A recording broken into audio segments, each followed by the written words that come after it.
political discussion ntandika okukola ki okusharinga tugende tuwayeemu byonna gy'oli ebikwatagana mu Uganda bikukwatako bikukola ki bikukwatako naye bijja kuggwa bijja kukola ki bwe tutuula tuzikirira bwe tukola tuwangula. That's the rule of the game. Bwe tukola ki bwe tutuula tukola ki tuwangula. So bale muli mutya mwasize mutya no. Good evening, good afternoon. Yeah, my name is Richard Miyombia. I'm a political analyst. I am an international political analyst and a freedom fighter that analyze for people power, our power, that analyze for our great leader, the president-elect Robert Kyagulanyi. So njagala sharing tutandike. Njagala omanyi Museveni asooke ne openings zino muziwulire. Some people call Museveni yabba obululu neyeteeka kuba president as a political genius and as a military genius. Naye ngenda kubawayo ebintu bibiri. Oh, there was a man called Eke Hackney, one of the best freedom fighter that led to the fall of the Soviet Union. Museveni is a scholar of the communist ideology. What a moment. Tuvanti nze namustudyinga bulungi nnyo. Kakati Eke Hackney yayogera akagambo kamu n'agamba nti akamese si kasiru bwe kaluma omumwa gw'enjovu. Omanyi Museveni bamuyita nti njovu talumibwako buli amulumwako yaagwo. Naye bw'omustudyinga obulungi bw'oti nga Eke Hackney bweyagamba. I took time to study that one man and his group. Kubanga abakutte Uganda bali mu ngalo zaffe ne babonyaabonya buli babba buli kantu konna. Eggwanga ne libonaabona. Juzi oli agamba tebimukwatako. Juzi Museveni yagamba n'agamba nti mu myaka 5 kuba yalowooza nti ajja kufuga kino emyaka 5, which is wrong because for me I can analyze the security situation mu perimeter ya Uganda. Kakati yagamba n'agamba nti mu myaka 5 agera creatinga emirimu miliyoni 2. Kagamba waliwo abantu abagamba nti nze tebinkwatako, nze simanyi bya bufuzi, nze njagala kasita nsasula omuzigo gwange n'endya nywa life span y'Abannayuganda. Omuntu okubeera emyaka 35 oba 5 bakuja na muzeeyi oyo muzeeyi kakati myaka 35 oyo muzeeyi awangadde nnyo. Life span yaffe mu Uganda bw'oba owangadde nnyo atwazizza ku myaka 60, which is wrong.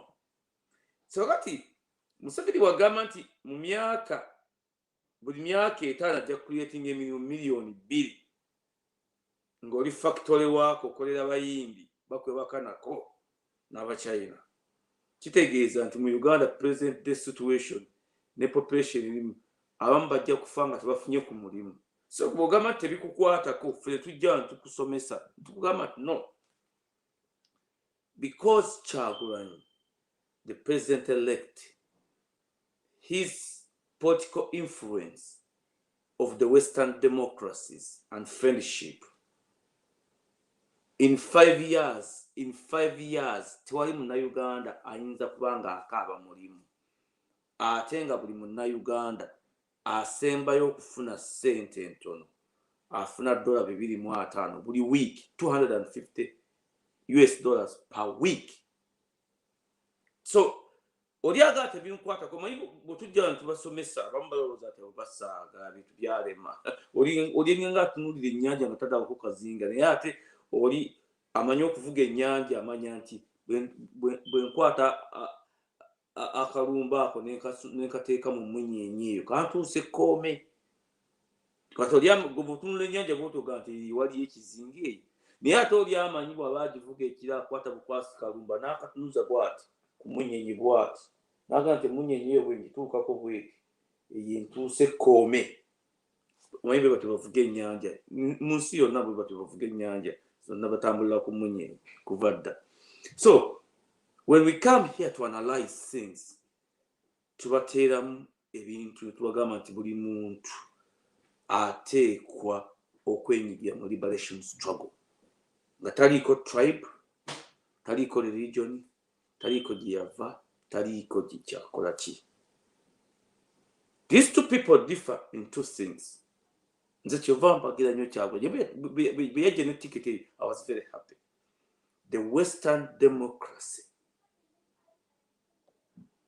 otegedde instead divided between the Eastern democracy and the Western democracy.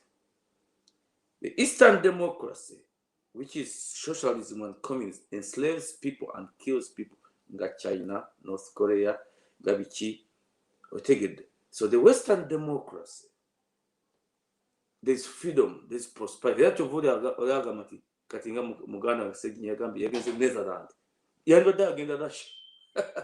We are about to wake up in North. No, against the Netherlands. That's the Western democracy. When I got in the Nida Kubachi, Nida Bungereza, Nida Mu America, whatever again of the Soviet Union, whatever again of Russia. So, buli muntu kimugwanidde bw'otuula wano twali dakiika 5 oggyemu olabe ki ky'oyinza okukola kubanga oli agamba nti Museveni is a dinosaur tomusobola. Who told you? Kankubula ekkooti ey'okubiri. The second quote is, you can defeat an enemy intellectually. That was Alan Turing. Yakoze ekintu ekyo. You can defeat an enemy intellectually. Mubajja brains over bullets. Kubanga when Eke Hackney bakola kibakola kubanga the fall of the Soviet Union yatandika mu kasi katono ka Estonia ne events ezaaliwo mu Gorbachev nga bakoyi. So many things happen. Then bw'otunuulira Alan Turing yagamba nti you can use brain over bullets. Kakati ye Museveni buli waalaba nti wano waliwo security loophole bagenda okumwefuukira yongera training ogenda kukigwako mu dakiika ntono ojja kukigwako otegedde eggwanga neri bleeding ano neriggwayo nti ali mu security olianga ababbi e Masaka baswaba batta ndoza mwababe ne kafi bamutadde Masaka kubanga this man is playing political games in Uganda mubasuze nga tebeebase. So nolwekyo Museveni will fall, but you must watch step by step his failure and you must participate. Owe sente zitegeke nja kubuulira lwaki owa agenda okwenyigiramu wetegeke buli muntu yetegeke abe yebeereremu. This is not a joke. This is our country. This is our land. Museveni kyakola mu Uganda is totally wrong. Overthrow class and created Tutsi dynasty ne North Korean dynasty nga mutabani we n'abaana be bagenda okufuga forever. It is going to bring problem. It is going to bring problem. So when we come here tubabuulira ekyokukola abamu babiyita byakusaaga. No, we are peace-loving people, but we have a right to liberate ourselves. Kakati ekyo nga nkivuddeko Jacob Olanya omanyi okufa kwa Lokech kwaleese ebintu biyitirivu nnyo. Kugamba okufa kwa Lokech kwaleese ebintu biyitirivu nnyo. Mwalabye ekyadde mu Northern Uganda amaziga is exactly what Museveni cultivated. n'agamba nti Buganda, I've lost Buganda, I've lost Busoga, but I still have the West, of which part don't believe in him anymore. Kwa mumanyi naye if I go northern Uganda nemba blackmailing nga bwe yakola kwa Adiebo wanga Olanya izo kumaya tutumanyi nti Adiebo bamuwako ne sente nyingi okugenda mu northern Uganda kakati n'akwata abantu n'akwata ebifo ebimu n'abiwa aba northern Uganda kyova nti Jacob Olanya yagambye nti njaga aba leaders bonna aba northern Uganda bajje. Now we must develop this thing. Akati ndoza mulaba Museveni lwaki yali alwanyisa Kadaga nnyo nga amulwanyisa. Yali amukoledde mu mazima. Namugamba nedda nze nina geemu zange zenze. Yali amaze okukola nti Kyagulanyi amukubye. Kubanga president elect Kyagulanyi is still the president elect. Whatever Museveni does, it is the will of the people as we Ugandans. He's our leader. Otegede demo no tekawo government ezebikwanga niwo nokwati ozanye political game akati okulwanagana konna nga yagala ko Jacob Olanya ampire mu northern Uganda tanke Museveni tanke political games ze okosa ba northern Uganda against the central kati for Buganda wacha tuna na Baganda kati tuliwa central nga the same ways Museveni fought with the Baganda to eliminate the killing that was coming from the north, which is obvious.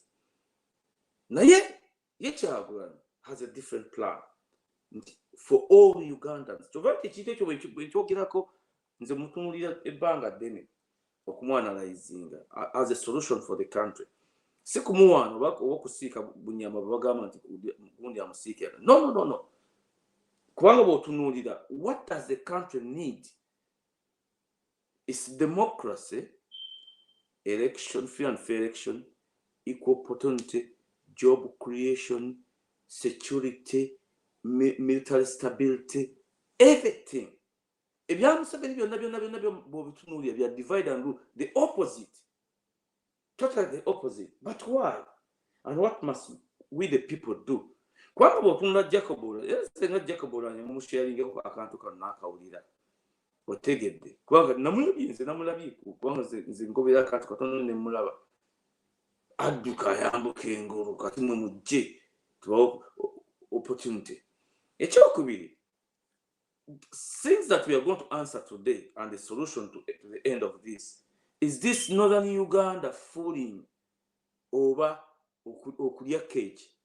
Nalabye kojja oba Muganda nabi Muganda we Lokechi nga bakaaba bafiriddwa omwana badde abatu abaleetera omugaati ku mmeeza nene waffe abadde abantu bamuwanze lulusu Lokechi yali amanyi nti kazze n'afuna ekifo ekyo ekinene ye Museveni tajja kumweliminatinga naye simanyi mukisa Museveni gw'ayina buli avuganya projekiti ya mutabani we ayina okufa. Ekyo sikitegeera bulungi, ekyo sikitegeera mukisa kigwayina okwo ye buli avuganya kubanga omusajja okufuna kaliba okuba nti representing northern Uganda militarily paka bwe batyo n'afa ne bavaayo ne bakaaba nnyo na bino byowulula nti bagaddewo malls mu Uganda ekampa abantu tebakirizibwa na kuyingira malls tebamitinze SOPs bawabweru w'amaduuka bakaaba banyama ne basebo kati northern Uganda abantu badde bukulole nga batambula ngeri nga tebankona covid kaga covid ali mu Buganda okutta kuli mu Buganda kakati ne bagamba omukojja n'agamba nti nze nandisanye mutabani wa Lokechi kubanga naye ali mu magye bamukuze kubanga babalimbalimba. This is very important. Nanjaganya omusharinga abantu ba northern Uganda ekiti kino babalimbalimba nti okusobola okufuna omugaati n'okulya okutuuka ku mmeeza because that was the norm. Nze nina emyaka 56 I saw what was happening okuva Luweero okuva mu Kampala, total looting every night nga byonna babitwala mu northern Uganda. Babalimba nti that is the norm of the day. Mwina kujja Uganda ne mukuba ne muyingira amagye ne munyagulula ne mukolera era abazungu mu colonialism ne mukola amini nemukolera Obote, nemukolera Museveni, buli ali against Baganda, you just enter the army if you want to eat something big, ozimbe nyumba okola amakoga gawale, eno basubenga bakaaba. So we come here today to address this issue once and forever. What must be done? Kubanga bw'olaba nti Olanya naye ayinge mu ebyo ebitimba bya mwami Museveni. It's a pity. So what must be done? Ekintu ekyo mbadde njagala tukole ki? Twadressinge okusooka. Engeri tusooka okwadressinga ekintu ekyo, mbadde mbagamba buli lunaku ne mbagamba nti what programs zibiri ezibaddeko, mbadde mbagamba nti the first thing you have to do, make sure nti we overcome the most difficult thing in this is mobilizing the diaspora people in a liberation movement so that we can create what they call councils. Ugandans, your Ugandans in the diaspora, or a national political council, so that we have a group that is represented and can represent Ugandans all over the world. Eno capability kyagonyagina of demobilizing, and there are ways we can do political work as Ugandans. Nembagamba nti buli alina any political organization, obanga abadde alobinga, oba abadde akola ki, oba alwana oba akola, they must come in this very one umbrella, so that we have elected officials. Ate namwe ng'olina local chapter where you collect money, because we need money. If we are to hold conferences as big as these things, to have resolutions so that we can have a way forward for the country, we must have funds. But the movement yokusaga $10, $20, $10.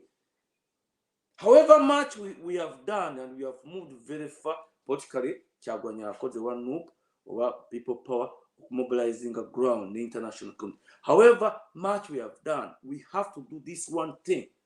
Once we get this done, then we can move forward on the last leg of the country of the liberation, because we shall achieve our goal of liberating our country so that our country is free. That's bogus. That's bogus. This is our land and this is our country. We have the right to exist. You have the right to work, not again mawanga na kufira mawanga na kubazika mu dinabyo omusajja kidawali minga bamuzika mu mawanga. This is starting to be the norm of the day.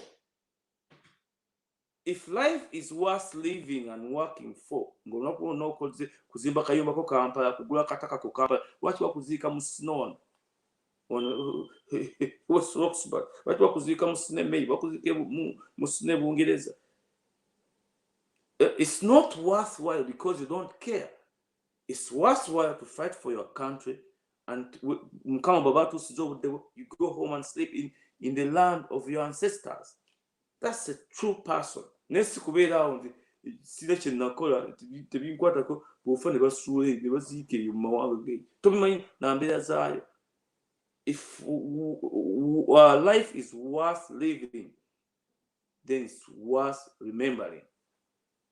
So kakati mbadde mbagamba nti once we have achieved the Uganda National Political Council, Ugandan, it has to include buli muntu yenna, oba oli wa NUP, oba oli wa BP, oba oli wa UPC, oba oli Mucholi, oba oli Mulango, oba oli Muteso, oba oli wa Rwanda, ng'oli Muhutu, Mutwa. It must, because this thing has to be addressed.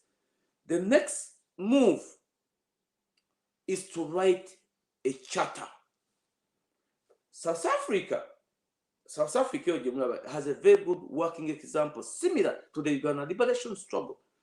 Nti aba South Africa, aba ANC ne groups endala ez'abantu, musome history eno lwayo ngenda kumubasomesa nti what they did, nti emyaka egyasooka kambasomere ekigambo kino mukirabe wano ekikwatagana ku kyengenda okusomesa, Congress of the People and the Freedom Charter, why it was created. Njibasomero jagero kujigugolinge Congress of the People and the Freedom Charter. As the struggle for freedom reached a new intensity in the early 50s, the ANC saw the need for a clear statement on the future of South Africa. The idea of freedom charter was born and the Congress of the People campaign was intensified. So, ebintu bino byonna byetugenda twogera mu nsi yonna byetugenda okukola people power byegenda okukola Uganda empya bwegenda okufaanana kubanga Museveni omulimu gwe gwasokoze okusinga divide and rule. Akutte Abanyankole, Abanalwanda, Abatuusi, Abahutu, Abatwa, Abakibiki, abatadde mu government. Kubanga that ekyo nakisomesa, that is the way he does. Mwe mujje tuzikirize wano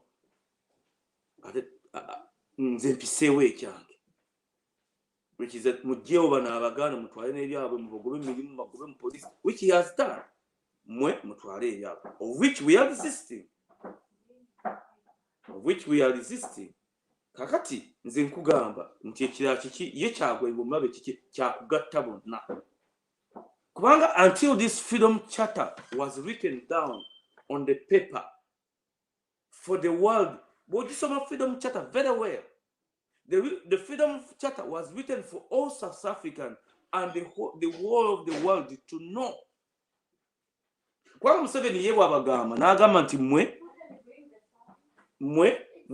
munyambeko ku kino oba abo baagala kino abo Abaganda Kabaka yekka. Kakati mwe Abakyoli resist this. Olanya resist this. Owinyidoro resist this. This has been bringing back Kabaka yekka. Uganda belongs to everyone that wants to live in it. So the way forward, the first thing way forward, I wish Chagwani kuno kwali olwaleero president elect waffe Chagwani kwali, because it's very important to him as a leader that the freedom charter must address all these things in writing, consented by all Ugandans as a statement in a conference. In the Bosoma Freedom Charter was over 50,000 people, 50,000. Giovanni, we have the capability of such a conferences in America. Oba mu Bungereza. Kino mwami Museveni kyabagamba kubanga kati nze mwami Museveni mutunuulira nti kati America ne Bungereza basaddeko ekkomo. You must apply for a visa to go to Uganda. However, you were born in Uganda.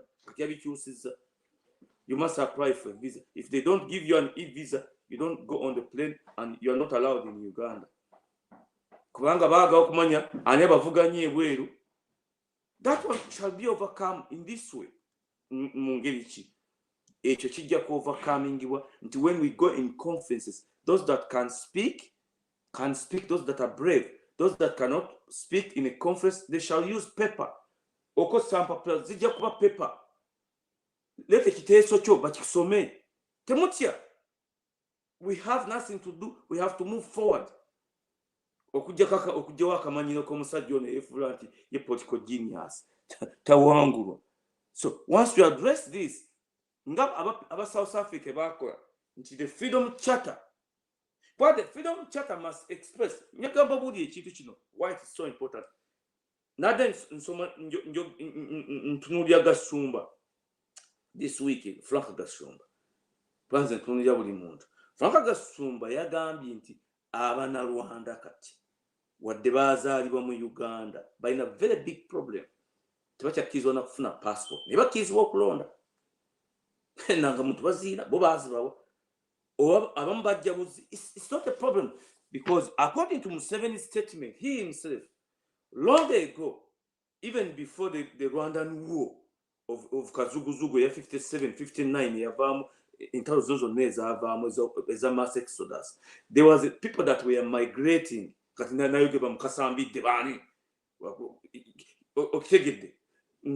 These people, bajja okukola eno mu mwanyi nebiki n'okulima n'okukola ki for economic reasons. So if nabagamba week ewedde nti the way to address this thing for now, this freedom charter must include all these things in detail. We are not joking. Kubanga Uganda nga bw'aba South Africa ya buli muntu ayagala okugibeeramu. Buli muntu ayagala okugibeeramu nga tasoseddwa nti ono Munnarwanda. Kubanga this issue is going to be solved. Kati Museveni tasobola kwogera na Kagame kukaminga mu terms. The only person that can solve this thing again of Rwanda and Burundi is Kyagulanyi. Because this issue of Katikankwek example, because I'm a good political analyst, njaga otunuulira ekiri mu Mozambique, mu Congo, mu Northern Uganda or mu South Sudan. Those that are fighting against Museveni are Ugandans and Hutus that were expelled out of Rwanda. Because this has been going on. Techakatandika kati. Njachiba somesa wano mu kirabe. Kubanga bintu bino bwe mutabimanya, oli omusajja jjika sectarianism. Those are rebels, those are terrorists. No. They have a right to, until we address these things, the conflicts of Africa, until we address these things and finish them, is when we shall have a stable East Africa, or Great Lakes region. What are the issues? Because these things must be addressed. Million in number, they are very well-trained people that have Rwanda. And they are going to come the same way in Uganda by Teddy. What will happen unless you address these things? This must be addressed by a leader that can talk and finish Kagame. The issue of the Rwanda and the Hutus and the Twas that are out of the country. Ye nyini mwami Museveni beyali akamoyo kuwa yaita Habyarimana ye yali omukutu namugamba nti look, these young boys that have trained the regime and all these things obamanyi batuusi. Now they are trained in Uganda, they are generals. I want you to address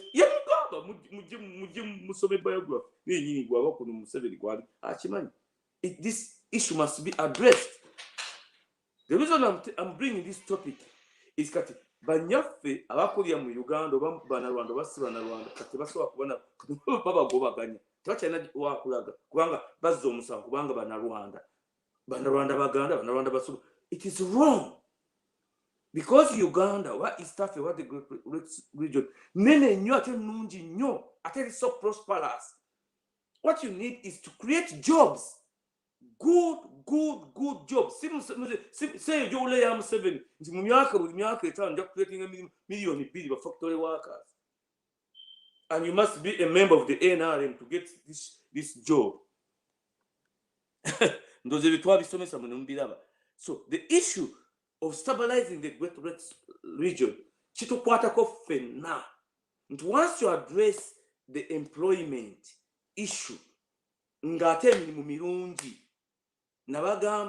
according to Kyagulanyi's plan, when we own the factories, we can own factories. You can own factories or you can get a job. Week. China today. I'm against Museveni okuleta China mu Uganda. No good education system in Uganda. When there is America, when there is another way, America direct, ngaba China, America never gain the China. Outsourcing, never creating factories, ngazaba China, boba funam finished goods at a cheaper price, never swan market. The same way. Ye am 7, Mumtajira, ye Oromutima go movie, no Siru way. Remember when you got Linja 7 plan, they're gonna put it on a car. Damage Jacosa Kugwanga. Ye later China, Muzimbe factory, Banabavu Bank Benayavuaza, Baje, Bakoremuri. Ten Mutuana Mutima moving Museveni, where your bank back in Kakuba. Lumpula, Nidiam 7 plan, and they're gonna put a car. Or you body watchmania, boy watchmania, or we won't say joy. Cabinho Abanawanda Sibabi. Keep them for the record. Abanawanda Sibabi Wabaza, Abanawanda Sibabi. We have to address this thing once and forever. That's what we're seeing here. Kwanga is an elected leader.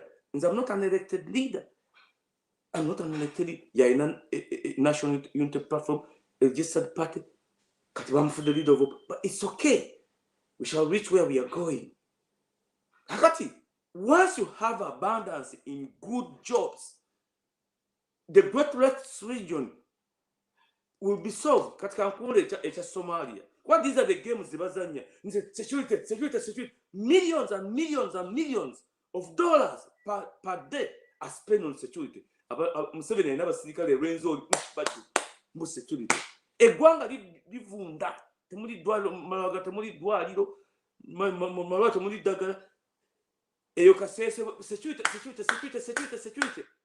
Bwavoka security n'agenda Congo security baliye balwana bwavoka kati adipoinze ku Northern Uganda wagula wona ku South Sudan security kati ali Sudan. Until we address these things nga a Ugandan community in a charter exact the West of Africa for the world to know, and we the people need to be addressing more detail. Then we present it to the world. Then we start moving forward. The liberation struggle on the ground is moving. The armed resistance against Museveni. Obani ajikula kiri mutu teri achimanyi. No one knows. Nje kuba amawuli one. Teri achimanyi. Maybe bali evayo ne boogera. The uprising on the ground zinyanga embwa ezitunuli inyamo zindo okujirya. That will happen. Kubanga abantu bakoye Museveni bamutegedde kyagwenye bazukusa n'abayaga you people you can liberate yourself. This man emyaka gye bafuuli emyaka 3 yali abalimba. Omanyi kibi nnyo nnyo okukwata omuganzo ng'abadde ayenda nga gwe omwesiga nganga nti mubi nti muntu mulamu otuso naye mu nnyumba naye ebintu byakukola bibi oba yakuloga oba yakubba kiruma.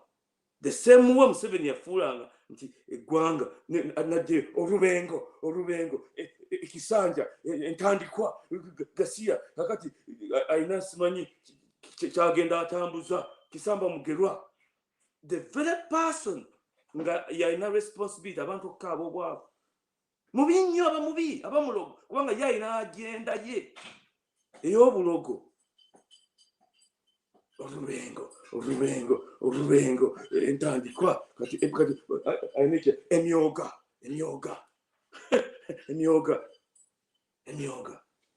very primitive way. Kati abe Masaka bali mu kafyu baswa batta. Why?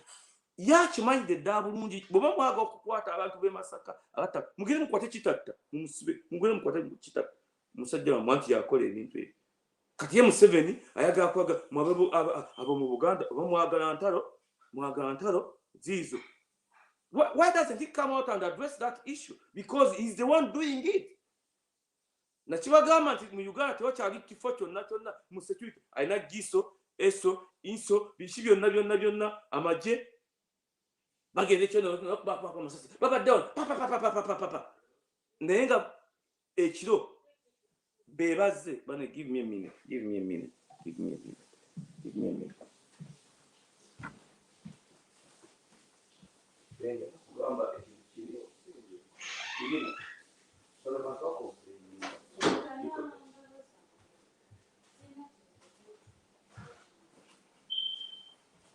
Anyway, studio angeli waka, but it's okay. We are in the liberation struggle.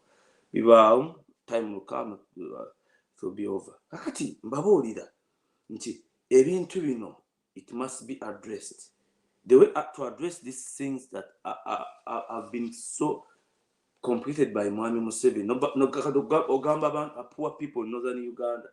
Mbawadde Olanya otegedde mbadde mbawadde lokeeki okusharinga mu national cake otegedde. This thing kakati omuntu w'omu Northern Uganda ekimuyingiza amagye okujja okunyagulula mu South oba okukola omulimu omubi against the people of the central kufuna mugati. Once you show him that look in the economic policy that we are writing, because in the Freedom Charter the people of South Africa, not only ANC, address all these things for the world to know and the people to know. Ate nga biri translated mu nnimi ze bategeera. Si mu Luzungu lwokka, si mu Luganda lwokka, si mu Luswahili lwokka, mu Lucholi, mu Lulango, mu Lunyankole, mu Luchika, for the world to know and the people. This is what is going to happen and the world to know. Nti Museveni ajja kulimba mbwe emyoga abadde gundi yabaletedde ebi omugaati yabaletedde ekintu kyonna. No. Obaga look, according to us, according to the charter of the new Ugandan charter, this is the jobs. This is how we are going to do the job creation. You have to counterbalance Museveni's way. Kwa the evidence is there. Yes, I take time. Hours and hours. Nengina mu National Archives eza US kwa bino mu ebiri. Nengijamu ebintu ebimu nembiretinga. Nembisoma. Nengati really? Kwa ngoliwa ngamati kubanga one of the most important things is the job creation mu Uganda. Okuzimba amayumba agali modern. Nesi kungamati ogenda kumponya obwavu nga kayumba kali kano akessubi. Bakaka somo kumanya emyaka 500. How am I going to address this issue? I must show to him on paper. Kurikodi. This is how I'm going to address it. Ngenda kuzimba, government ejja kuzimba, ejja kuteekawo nga kyagwa nti yabagamba okuteekawo the Uganda National Reconstruction and Employment Program. You get a job and reconstruction of the country. Nembabulanti Israel jemulabe eyo they are suffering mass migration ne backwardness ey'abantu okuva mu Israel mayo okuva mu Europe gye babatya for almost 2,000 years. The people of Israel, country them for the record, never suffered ng'ensi endala. Gongamba otya nti avuga boda apama mu toilet yakayu olunaku lulimba lumu omwana we n'apama mu toilet flashing. It can't. Unless you show him. So the children of Israel, Western democracy, all this must be addressed in the charter. Yecha abayiza ichi bakola kukola emikwano na America na Western democracy bani mutuwole sente so that we can build our country and our economy so that we pay you. Because once you build the country and our economy, the taxes that come out of there, you can be able to pay back. And manye Uganda, ina resources nyingi, ina neighbor, abaina resources ezigero kuvam sub-manufacturing and manufacturing, ina nyanja, of which Museveni agena collecting 156 billion US dollars. Mununi okay mu Uganda. Mununi to what these people, tebaga biba bulira. 156 billion US dollars. Mununize nyanja. Mununize nyanja. Ezi mu Uganda tuvanti ezuwa abasirikale. Mabasirikale mugiye bowe katono mu yeko. No, all this chagwa nyaga zikwa aswali mu nsawo y'eggwanga. So, however much money you borrow to build a country, you can pay back the money. So that's what Israel did. Buli immigrant abajjanga mu Israel babazimbiranga ennyumba we batandikira. Si gwe gendo kati mulabe bamwaga kwa kintu kino baye ku refugees bajje Afghanistan mulabe engigi babakolamu. Nabo babagambye nti mugende muzimbe obuyumba buno bw'essubi. Because they are going to be paid for by the international community and the US government. That's how it has to be done in Uganda.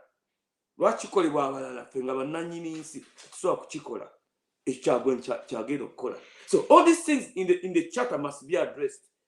The issue of job creation, good job creation, film industries where archives the way China did it with Deng Xiaoping, the way it did it with America, the arguments are there. All this should be as a reference about Okubiso Nebabidaba. That's how we shall beat Museveni's games. kati gwe Jacob Olanya duka ogende kakati gwe Chief Justice mbadde ekifo mwe Vice President mbadde ekifo, make sure that people follow me this way against these people. Meanwhile, I maneuver to fulfill my dream. Mutabani wange atwala obuyinza ne family forever, and then the two people that must govern the whole of the Great Lakes region forever. So once we address these things, we shall be able to overcome these lies of this man. And for us to know and say that conferences we have the capability, them for the record, of organizing conferences in Bungereza, abali Bungereza, Nemo America. We can get as many visas for the leaders to come in this as many visas. Ekyo nkibabuulidde ng'ojja mu conference okwadressinga these issues in conferences. Kuba we are not joking. Tumaze okukola emikwano emirungi Kyagulanyi alina emikwano. This is our country. This is our golden time to save our country. Okumaking sure nti omuntu yali atunda ebinyeebwa oba yali atunda kabalagala ng'alina ettaka emanju, ettaka alina eka 10. Oyo address n'ava mu ttaka lye eka 10 ne sente zizirima taziina, naye ajja atunde kabalagala asikire muhogo ku kkubo akere ku makyalime. Museveni ajjamu amuleetere emyoga, ebitooki, emwanyi, agriculture. So ng'ettaka eryo yennyini you can build a factory nga yiyo, your own factory. Sije najja nakuzimbira factory ku ttaka lyo nga means of production zizo nga n'abakozi munoonya banoonyi. This issue of jobs ejja kuvaawo. The issue of good governance must be addressed in these documents. Why can't the Rwandans and the Abarundi, kubanga Rwanda and Burundi was one country, lwaki Abahutu n'Abatusi n'Abatwa they cannot live together? It's because of bad governance, federation and resources. Kuba mujjukira nabagamba nti ebintu bino Museveni kyakola kati mu Uganda kyatandikira Rwanda, Abahutu bakisooka, Abatusi baali badominatinze obufuzi obw'ekitundu ekyo Abatusi, and we have sown Abahutu ne bakitwala. Kati Abahutu kye baakola bo ne recruiting abantu baabwe, oluvannyuma kyavaako n'okubatta bayitirivu. Abasomesa be baabwe baali Bahutu, administrator buli kantu konna mu gavumenti bonna mu police mu tekyakatandikira wano. It's a problem of the Great Lakes region that has to be addressed in a federal system of government. Ebyo byonna biggwawo nti buli muntu yenna anakkirizibwanga okubeera n'okukolera n'okukola n'okugwa ettaka mu kitundu kyonna ky'ayagala mu ggwanga. Tunuulira ekya Somalia, of which Museveni is gaining political gains. It has to be addressed. Kati gwe ngamba otya nti Abasomali basiraamu bonna, teri mulokole musiraamu mu Somalia, bakutta n'okutta nti Al-Qaeda, simanyi Al-Shabaab now. It's about their religion. Once you address these things in a true federal system, mubayaga kubeera wali mu sharia lwa yennyini eri etakkiriza na ku muntu kujjeyo maaso, beeramu. Oba olyogezeko Saudi Arabia olyo balabyeko, oba olyogezeko abakazi batambulira eri ne famire zaabwe, tolina na kubalaba mu maaso, n'omukazi bamutunulako katono bati. But people love it. People love it. So kakati mbagamba nti the way forward for this country, bane temudda mu kukaaba nga temukola. Organize yourself mu area gye mulimu, mufunemu trusted people, musolooze sente, because these conferences are going to need a lot of money. The visas are very easy to get, but the venues, because they must be debated upon. Nesigama nti nze Kintu, I'm a freedom fighter. know, a company, I'm a good freedom fighter. No, this must be included in the group. Uganda with the people. I think that so this issue, we know this so Rwanda. You must live with it for the rest of your lives. But once you solve the political system and the economic system, Great Rex region, it will vanish.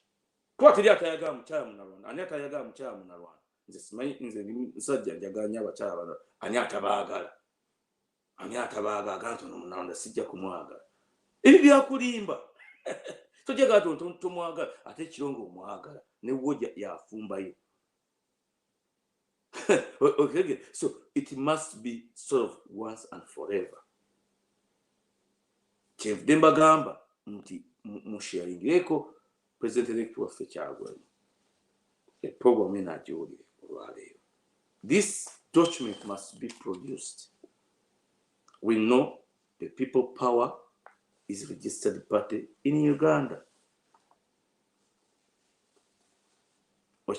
So, kakati ekyo example tumaze okugifuna. Kakati tugere ku security kwa oli agamba nti Museveni munywevu nnyo kubanga Museveni is invisible. No, it's not invisible. It's not invisible. Kubanga omulaba papa bwatyo nzikuba mutuno engije likapapamu papamu okalabira ddala kamuwadde lwankudo kekyabadde atta abantu kamwongeza ne political mileage. The way to counterbalance is this chata kubanga oli bwamala okutunula gwe owadde omupa kino naye kituufu kiri kino nakibyeko ddala ku maaso ge mu lulimi lwennyini ojja kuba bwe kava mu state house kagera kakaala. Uganda People's Defense Forces, kiri ku monitor. Uganda People's Defense Forces have warned Ugandans against traveling to South Sudan without backing of the country military or police. Nabagamba nti mu mwezi oguwedde nti Museveni ya deployinga okufaana okuwona waggulu awo okuva luli be bakuba barracks mugimanyi ne bajja overrunning waggulu awo nagamba nti security because these people are fighting for the liberation of the country, of which people are going to join and liberate themselves. Tedi attachment Uganda kati yetaga okununulwa kakati yenyini bagamba nti warning amawulire gano gasome gano gali ku monitor ojja gasoma bulungi nnyo ogasome weekend omutugu gwabadde mu monitor nti ekiri waggulu kifumba oza kifumba kiraga kitakata kidda South Sudan oba kidda Uganda kijja Uganda tova nti kafuba nnyo waggulu awo okwadressinga waawo okubalimbalimba of which obulimba tuteeka okubujjawo otegedde kati kambawo eddala era nayo eddala mulisome. South Sudanese authorities say they have sent a joint security team to map out the hideouts of bandits terrorizing the Kenyans and Ugandan drivers on its main highway from Uganda. Nayo gisome kirimu emabega yonna gisome awo kifumba jukya waliwo ekifumba emange lw'ensoli waliwo ekifumba. Once this liberation movement start Museveni agamba these are terrorists, these are these munyambe kati nga bwe yakolanga nababuulira kyeyasooka okukolanga nze nokubanga nkagoberera kakasooka nga kagala okusaba kawa olukusa oluyingira mu Congo. ADF and according to me, to my report that I had, there were 11 rebel groups there. Well, these people are fighting for their homeland, the right to exist peacefully. These things has to be addressed.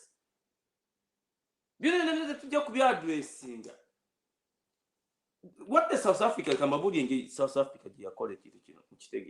Omuntu ayinza okutegeera kitu kino. Njagala ogende mu mawulire mbadde ngeza ku downloading ne baŋŋaana kubanga nsusizza okudownloadingako articles ku mawulire ago. mu archives the New York Times ojja kugenda ku New York Times. The New York Times ojja kugamba nti Secretary of State George Shultz meet with leader of the rebel in the South African in the South African ANC. Kambabulire, Oliver Tambo, who was one of the people that were fighting for the liberation, yamala mwekiza kumpe myaka 3. Aba South Africa be bali mu liberation struggle yaabwe nga bagirwana. Emyaka egyasooka 10 bagezaako ne bayiika ne bagezaako kusaba okuba representing ne baba crashinga. After 10 years bagamba nedda. We must write this charter as our constitution to represent us to the whole world and for us everyone ali mu South Africa joining the struggle. Ntifuna tulwanirwa nga kyetulwanya kiri ku buyimo. They were writing a freedom charter. Ne bayoka batandika bamamde ne bagenda ku Robben Island ba Oliver Tambo ne bagenda mu exile. Ne batandika ANC oba MK mukoto usiziwe ne batandika armed struggle. Ne baita ba rebels ba bandits ba communists. Nga America ne Bungereza, 2 countries be bayimiridde. Buli bageza nkokugamba nti bani abantu bonna basooka mu America bani mutuyambe tukuba obukabu ne bagaana kuba balina interests. Bone bagana nedda because this is our country, we have to liberate it. Bone bagenda mu maaso ne bagenda mu communist countries ne bagenda mu North Korea ne bagenda mu senda zonna ne bagenda mu Russia ne ba training and all that armed struggle. Kati over the years when the armed struggle had gained strength, nataka baita communists and rebels, they did not get a breakthrough of total sanction on South Africa and pressure until the Americans had joined the struggle. Era yatandika ekintu kino yali mukwano gwange yafa wano, yani Senator Kennedy yali mukwano gwange. Senator Kennedy yali mukwano gwange. We used to meet and have a coffee. Yekitandika South Africa yagala n'aba mukyala mande namugamba, look, I'm going to present it on the floor of Congress. The issue of South Africa. We are ready to intervene. Let's bring these people over here. Bobe nyini abagamba nganti bali ba communist. Ba rebels. Bobe nyini beba kwa invitation. Bobe nyini banonya Oliver Tambo ne group. Look, you people come and talk to the US Secretary of State George Shultz. Kubanga according to US Constitution, Secretary of State muzibu nnyo okutuuka ko mu America. Mwebazanga abantu abamutuuka ne kyagula. These things are the last resort, the last nail in the coffin of South Africa, the last nail in the coffin of Museveni byabadalima. Nenga mumaze okwetegeka yonna kubanga ku ground you're well mobilized. Mobilization is going on over by who by Chirimutu. Then you have to address this thing. How will the country look like? For the Ugandans to know, to participate, munimi zonna ne international community okumanya. Mabaka bwako bukana asigala muko. Wewe kakitegera katuwekali nyiri nebyenda bikakankana. Nkamanyi emyaka mingi nkawatudde akabwako ka Museveni. Njakabwa tulakapaka kana agenda kyagwanya afuge gwanga. Tekyali byakutiikira. Kwa katumanyidde ekimala. Ane basiba mayumba nga tebakwa basiba mu buzigo ne bodaboda ne mububba ne mbasuda nga mubatte ekiro n'ebijambya kwa muri political games zammwe ne mubaavuwaza deliberately.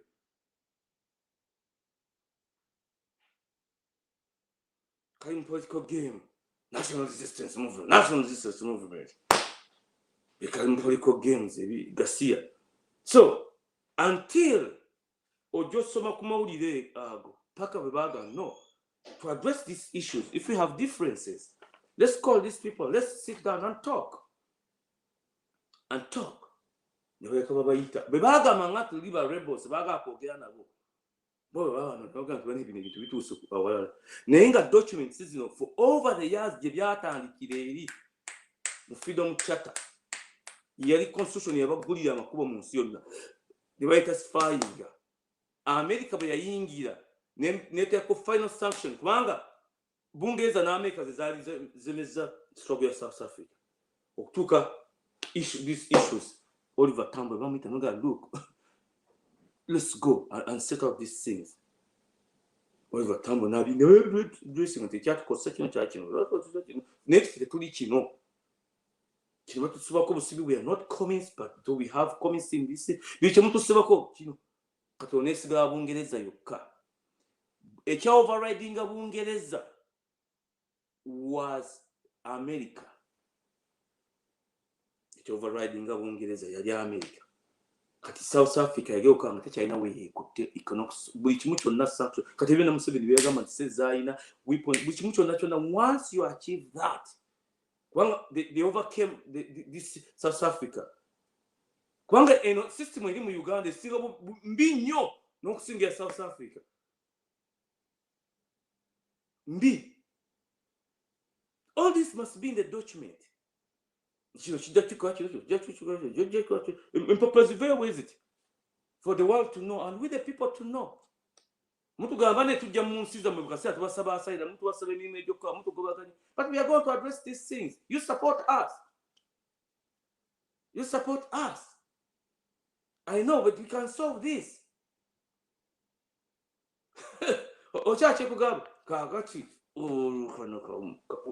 Bakana tegiranga mu game plan zako zero mubeshigo barabagenda okuyita eyo munoza ni Uganda bano abantu bayingiza babasirika kiroza kali mu dakika mekanga kagenza because this man is bad yekweka mu bantu divide and rule kataddu sengulu divide and rule abana Rwanda sibabi abahutu sibabi abatusi sibabi abatwa sibabi this thing the other ongabo tatoso akwa passport kati kwa liba bagama bali mu kintu kati gasumba uyo abavanda mu yagama kati abavanda me twina problem. But why would we in a country on a region fertile like that have these problems that can be solved? Each are going to pull the chicken president. You have to settle this. But because these people are the one going to come in your liberation. This is terrorism. This is terrorism.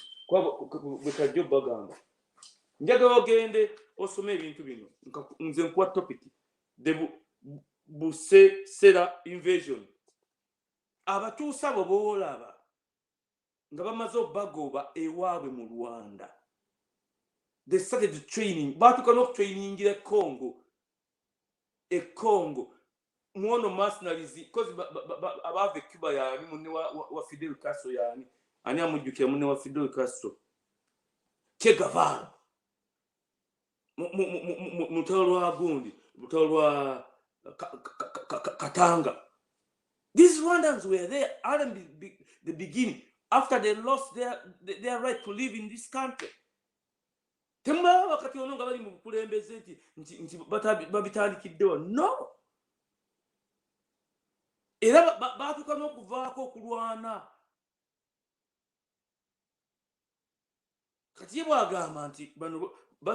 Yes, I'm giving you. Baba bitandikadda kubanga baina right okudde wake waabwe ngaba tebali abamu bali eri abamu basigale niye nafe tugamba nti wano waffe fere tugamba nti tubagoba. No, we live equally peacefully with equal opportunity. Nenze sikizwa mu police, nze sikizwa kwata mu mundu, sikizwa mu majje, sikizwa kukola kujja kuvuga boda boda naye mnatwala, sikizwa mu kimusikirizibwa naye olebisasira ava wammwe naye langudo ne ko airport ava wammwe ne supermarket buli kamu kamwe fezinombwa abasoba baziteme ekiro mbwa zitunda bogoya na menvu n'ekibbe kiri mu amenvu omukazi ajjemu aziriisa abaana mutwala nabutaka kaayina nako ne mukatwala mututwalawo ahulyazo kuke. We shall solve this. Garcia yaka Museveni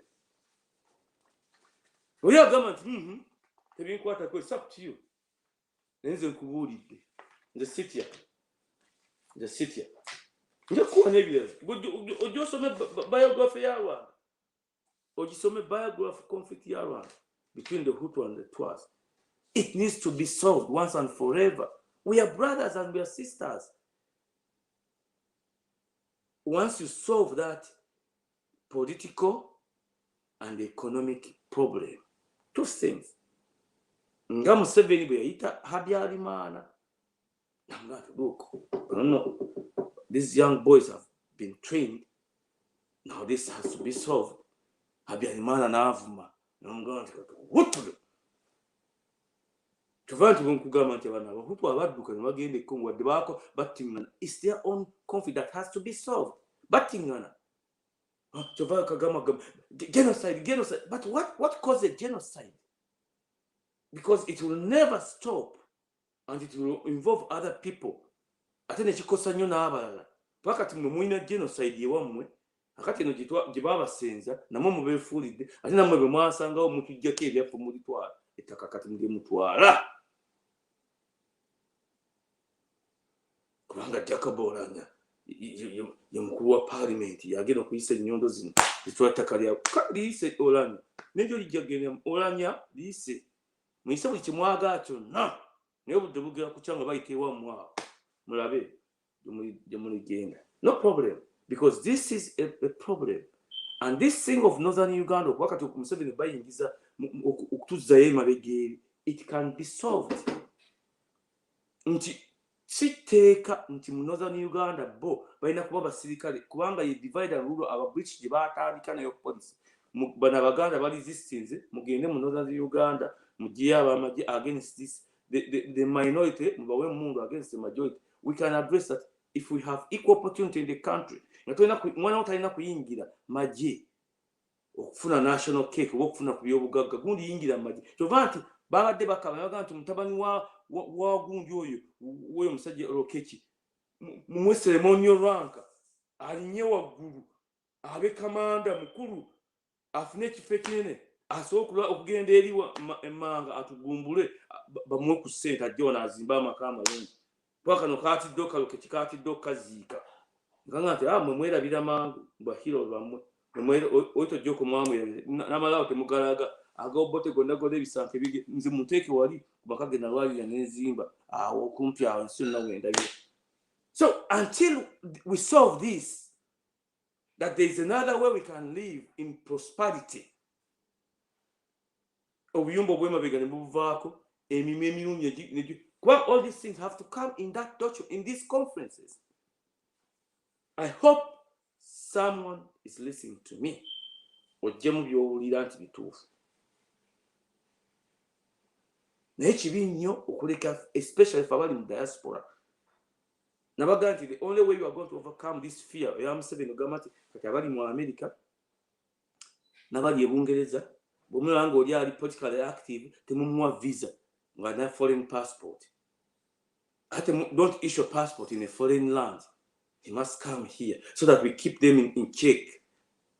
But no, when you come in a conference, it's a long journey that we have been in this. We know what to do.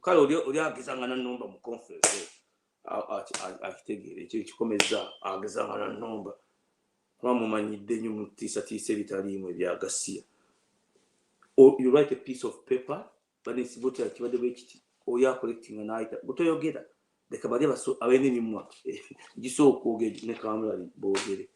So this thing, once we achieve this, the way the things are moving, we mobilize into conference all over the world, Dubai, South Africa. From there we have leaders that will form this charter, and after the charter is ratified, then we send it to the international committee and our people in Uganda. Munini zonna or struggle egende ku last phase. Museveni olumala okufuluma atuddamu okulonda kwaffe obulungi konna okulungi okutuufu nga president waffe akola ki addamu ng'afuga bino byonna bina nga tuli implementing. Nze mbabuulira kino kibabuulira Mukama nga bw'ali omulamu. Once we achieve this, oli agamba nti ali Bungereza gye yagenda tagenda kutuulayo olunaku lumu. Wadde n'olwo obugagga obuli, nze nagenda nembuuza nga maliriza ngenda kuvaako mu dakiika emu, nagenda nembuuza omusajja omuvubuka omu ne manager effeni wali ne mubuuza ne mugamba nti naye omwana ono akkirizibwa buli lunaku okujja ku ATM $100 ku ATM machine taata we yamuleta mu university mu Boston University okusoma naye ng'omwana exceeding $1,000 limit of expenditure a day. Once you spend $1,000, you're not supposed to spend more a day. Kubanga abachina balina policy nga buli muchina ayina azaala omwana kati babakkiriza okuzaala omwana owokubiri n'owokusatu nawulidde babakkiriza naye luli nga family ne bebangagga batya bazaala omwana owokubiri balina okumutta gavumenti erina okumutwala n'emutta balina okufuna overpopulation kati economy yaabwe egezze sente baziina emmere bagijja mu nsi tebakyeraliikirira. Uganda is where we have to look there. Obodi omwana wo ng'asoma mu ssomero $1,000 a day kubanga factories ziri ezatandikibwa mu 90 just yesterday 90 omuchina alina factory yiye bwesule kuba oba ekola amagiraasi oba saati sente zole obugagga bubwe kyova nti Deng Xiaoping yagamba money is good, I'm going to transform China. Kati Museveni yagamba nti sente embi ngenda kwavuwaza bannayuganda. Otegedde so ng'omwana we asobola okufuna $1,000 gobo omwana we asobola okuspendinga million 3.5 olunaku nga expenditure yo bayagala kutambula mu Uber bayagala kunywa baga oba bayagala kugula simu kasobola okumira olugwako oza gobo ina mmeka. So mulina okutunula nti kino kisoboka mu Uganda niyo ina kwebereramu kati tetunnalemwa mugobere bye mbagambye ddamu wulire video yange wagisharing omuntu omulala giwulire emirundi n'emirundi olyokola nti mulimu ekituufu temutuula onogaa tulemeddwa omusajja atufunge. No, look at an example of what happened in another country.